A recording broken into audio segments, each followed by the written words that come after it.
नमस्कार दोस्तों, आप सबका मेरे इस YouTube चैनल मंच डॉक्टर देवेंद्र सेहरा शो पर स्वागत है। आजकल हम डिस्कस कर रहे हैं एक ऐसी दवाई के बारे में जो शुरू में बेहोशी के लिए दी जाती थी, बाद में इसको नशे के लिए भी यूज़ किया जाने लगा, बट ये एक उभर कर आई है one of the best medicine for resistant depression. इस दवा का नाम है कीटामीन। ये वीडियो उन लोगों के लिए बहुत ही ज़रूरी होने वाला है जो डिप्रेशन के रोगी हैं और जिनका डिप्रेशन जा नहीं रहा दवाइयों के बावजूद, यानी कि रेजिस्टेंट डिप्रेशन है। दोस्तों, डिप्रेशन एक सबसे गंदी बीमारी है जिसमें ज़िंदगी पर्सन की बिल्कुल बेकार हो जाती है, वो किसी भी चीज़ को एंजॉय नहीं करता। और ये भी देखा गया है कि मेडिकल साइंस में जितनी भी दवाएं हैं वो सब देने के बावजूद कई बार डिप्रेशन दूर नहीं होता। तो अब पिछले 2-3 साल से इंडिया में, शायद इसी साल से, एक नई दवा आई है जिसको हम यूज़ में लेते हैं। आज का इसका नाम है कीटामीन। अगर आपका कोई रिलेशन डिप्रेशन में है या आप खुद एक डिप्रेशन के रोगी हैं और दुनिया भर की दवाइयाँ यूज़ कर चुके हैं, तो आप अपने साइकियाट्रिस्ट से ज़रूर इसके बारे में डिस्कस करना, क्योंकि ये दवा देखा गया है बेस्ट मेडिसिन प्रूव हो रही है उन मरीज़ों के लिए जिनको बार बार सुइसाइडल थॉट आते हैं या जिनको ओसीडी होता है और जो बाकी दवाइयों से ठीक नहीं हो रहा होता। ये दवा एक्सीडेंटली डिस्कवर की गई। कैसे? शुरू में तो ये आई थी 1960-70 में जानवरों पर ऑपरेशन के लिए यूज़ करने के लिए। फिर इसको एजिटेशन में भी यूज़ किया जाने लगा कि जब पर्सन बहुत ज़्यादा एजिटेटेड होता है, वायलेंट होता है, तो इंजेक्शन लगा दिया जाने लगा। तो अमेरिका में, शायद अमेरिका में, वेस्ट में उन्होंने 1-2 पेशेंट्स को जो कि सुइसाइड करने लगे थे और जिनको रोका गया था और जो बहुत ज़्यादा वायलेंट हो रहे थे, उनको आईवी इंट्रावेनस ब्लड में सीधा इंजेक्शन से कीटामीन दिया। तो उसके बाद ये पाया कि उनका बिहेवियर चेंज हो गया और वो खुद रिपोर्ट करने लगे कि उनको जो सुइसाइडल थॉट्स आते थे वो नहीं आ रहे।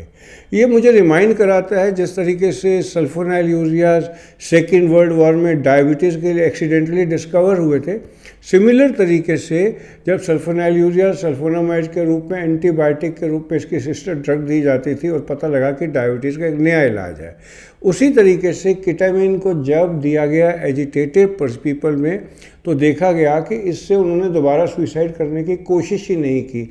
हाँ, जो पेशेंट हर 1 महीने 2 महीने बाद सुइसाइड की कोशिश करते थे, कीटामीन अगर 1-2 बार भी लगा दिया गया तो फिर उन्होंने 6-8-9 महीने तक कोशिश नहीं की। तो फिर एक विचार आया कि ये कीटामीन डिप्रेशन में किस तरीके से काम करती है। तो ये देखा गया कि कीटामीन जो है एक डिसोसिएटिव एनेस्थीसिया प्रोड्यूस करती है, यानी कि ये उस पर्सन के माइंड को 2 हिस्सों में कर देती है। वो अपने आप को खुद देख सकता है। दोस्तों, हमारा माइंड प्याज के छिलकों की तरह पढ़ते ही पढ़ते हैं। आप एक उतारोगे दूसरा आ जाएगा। आपने देखा होगा कि ड्रिंक करते हुए, विस्की पीते हुए कई लोगों का बिहेवियर बदल जाता है, उनका इनहिबिशन दूर हो जाता है और एक दूसरा उनका रूप सामने आ जाता है। इसी तरीके से हर पर्सन का ब्रेन जो है कई कवर्स में डला हुआ है, और अगर कोई काउंसलर, कोई साइकियाट्रिस्ट बैठकर डिप्रेशन वाले मरीज़ को कहे तो सुसाइड नहीं कर, तो शायद वो रजिस्टर ना करे। लेकिन कीटामीन के असर में वो 2 लोग बन जाते हैं।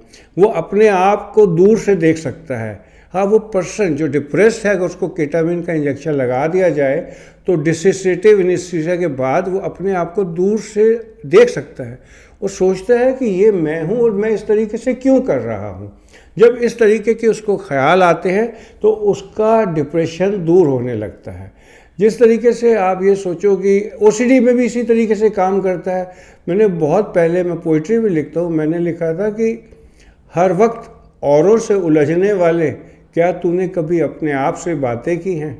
तो ये वही बात है कि पर्सन खुद से बात करने का काबिल हो जाता है और वो अपने आप से सवाल पूछता है कि ये मैं सुइसाइड क्यों कर रहा था, इसका सोशली कोई फ़ायदा नहीं है और मेरा जीवन बहुत ज़रूरी है मेरे अपनों के लिए, मेरे रिश्तेदारों के लिए, और स्पिरिचुअली भगवान ने मुझे भेजा है तो किसी काम करने के लिए भेजा है। तो इस तरीके से कीटामीन के इंजेक्शन लगाने से या इवन इसका स्प्रे से पेशेंट को है जो बार बार सुइसाइडल थॉट आते थे, वो देखा गया है कि नहीं आते। और केटामिन एक कंपैरेटिवली सेफ दवा है। इसको कैसे दिया जाता है? एक तो नेज़ल स्प्रे में दिया जाता है, एक आईवी इन्फ्यूजन करके दिया जाता है।